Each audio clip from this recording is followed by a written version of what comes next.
లోబికి గుణపాఠం. చందమామ కథ. ఒక ఊళ్ళో శ్రీపతి, జగపతి అనే ఇద్దరు యువకులుండేవారు.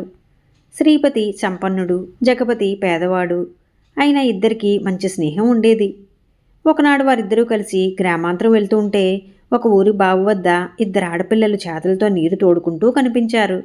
శ్రీపతి తన మిత్రుణ్ణి ఒక చెట్టు నీడను ఉండమని, తను దాహం తీర్చుకునేటందుకు బావికేసి నడిచాడు.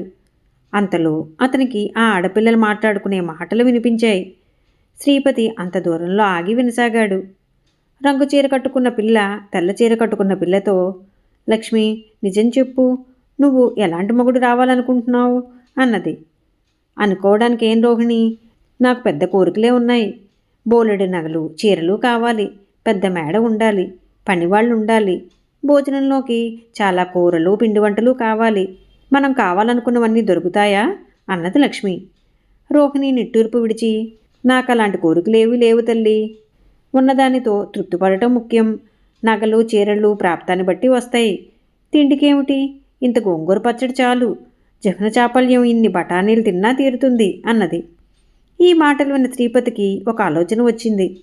ఆ ఇద్దరు పిల్లలు పెళ్లి కావలసిన వాళ్లే. రోహిణి వంటి భార్య తనకు వస్తే దోబరా ఖర్చు ఉండదు.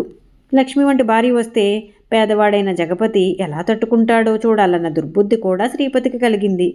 అందుచేత అతను జగపతి దగ్గరకు తిరిగి వచ్చి, బావి దగ్గర పిల్లలిద్దరికీ పెళ్లి కాలేదులాగుంది. మనం కూడా పెళ్లి చేసుకుందామనుకుంటున్నాం కదా. రంగు చీర కట్టుకున్న పిల్లను నేను చేసుకుంటాను, తెల్ల చీర కట్టుకున్న పిల్లను నువ్వు చేసుకో, సరేనా అన్నాడు. జగపతి సరేనన్నాడు. స్నేహితులిద్దరూ ఆ పిల్లల వెనుకగా ఊళ్ళోకి వెళ్ళి పెళ్లి ప్రయత్నాలు చేశారు. ప్రయత్నాలు ఫలించాయి. పెద్ద కోరికలు గల లక్ష్మి జగపతిని పెళ్లాడి అతని పూరికంపలో అడుగుపెట్టింది. ఏ పెద్ద కోరిక లేని రోహిణి శ్రీపతిని పెళ్లాడి అతడి పెద్ద మేడలో అడుగుపెట్టింది. రోహిణి శ్రీపతి ఇంట అడుగు పెడుతూనే ఇల్లంతా కలిగి చూసి, ఇంత ఇంట్లో ఒక్క నౌకరు కనిపించడేమిటి అన్నది. శ్రీపతి తేలికగా నవ్వేసి, నౌకరెందుకు, జీతం దండగా, మన పనులు మనమే చేసుకుంటే పోలేదా? అది వరకు ఒక నౌకరుండేవాడు, మాన్పించేశాను. నువ్వు వచ్చావుగా, ఇద్దరము చెరొక పని చూసుకుందాం అన్నాడు. రోహిణి వంటకు ఉపక్రమిస్తూ, ఏం కూరలు వండమన్నారు, పిండి వంటలేం చేయను అని భర్తను అడిగింది. కూరలంటావేమిటి, అన్నంలోకి కాస్త గోంగూర పచ్చడి చాలదు, పిండి వంటలు దేనికి, కాసిన బఠానీలు పట్టుకొస్తా, వాటితో నోటి ఉబలాటం తీరుతుంది అన్నాడు శ్రీపతి.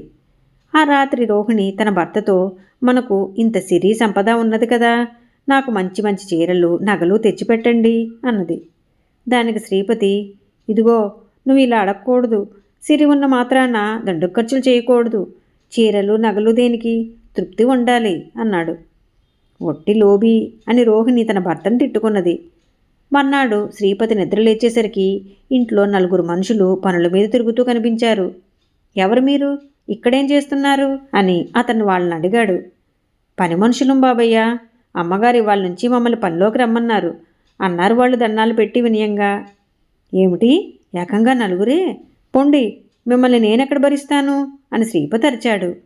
అంతలో రోహిణి వచ్చి భర్తతో శాంతంగా, మీరు ఊరుకోండి, ఈ నలుగురేమిటి, 40 మంది నౌకర్లు భరించే శక్తి ఉన్నది మనకు అని నౌకర్లతో, ఇక్కడెందుకు, వెళ్ళి మీ పనులు మీరు చూసుకోండి అని పంపేసింది.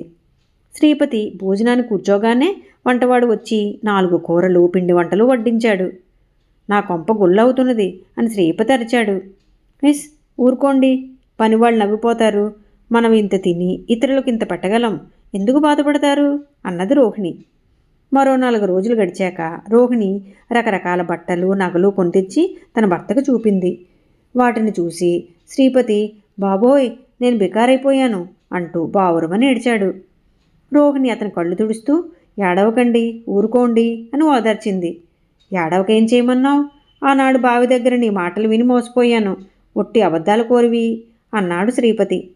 రోహిణి ఆశ్చర్యపడుతూ, అదా సంగతి, ఆ రోజు నా మాటలు విని నన్ను చేసుకున్నారన్నమాట.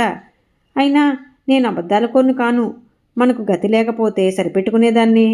ఇప్పుడు అలా కాదు కదా, కావలసినంత ఉన్నది అన్నది. తన సంగతి ఇలాగుంటే లక్ష్మిని పెళ్ళాడిన జగపతి ఎలా బాధపడుతున్నాడో అనుకున్నాడు శ్రీపతి. అతను జగపతి ఇంటికి వెళ్ళాడు. అతను వెళ్ళేసరికి జగపతి లక్ష్మి భోజనం చేస్తున్నారు. శ్రీపతిని చూసి జగపతి, రారా అంటూ ఆహ్వానించాడు. శ్రీపతి ఆ దంపతులకు ఎదురుగా చతికిలపడి అంతులేని గొంతెమ్మ కోరికలు గల లక్ష్మితో ఈ జగపతి ఎలా వేగుతున్నాడో అని తనలో అనుకున్నాడు. కానీ జగపతి మొహం చూస్తే అతను భార్యతో యాతన పడుతున్న లక్షణాలేమీ కనిపించలేదు. అతను మంచి ఉత్సాహంలో ఉన్నట్లు కనిపిస్తున్నాడు. వాళ్ళు ఉత్త గోంగూర పచ్చడి మెతుకులే తింటున్నారు. లక్ష్మి మొహంలో అసంతృప్తి లేదు. కావటానికి పూరిల్లే అయినా చాలా శుభ్రంగా ఉంది. జగపతి భోజనం ముగించి వచ్చి శ్రీపతి పక్కన కూర్చుంటూ, నిన్ను కలుసుకుందామంటే తీరటమే లేదు. ఎలా ఉన్నది నీ కొత్త సంసారం అన్నాడు.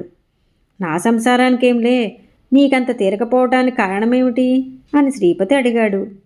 అటు చూడు, పెరడంతా చదును చేసి శుభ్రం చేసి మొక్కలు నాటాం. అవి కాపుకు వచ్చాయంటే మాకు బోలెడు ఆదాయం అన్నాడు జగపతి.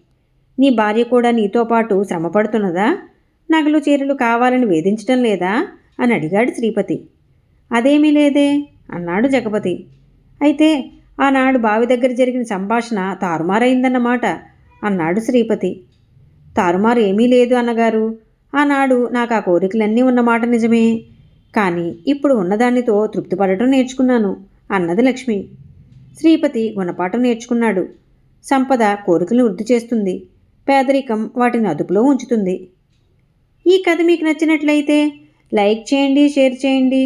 మరిన్ని మంచి కథల కోసం మా సంపత్ ఛానల్ సబ్స్క్రైబ్ చేసుకోండి.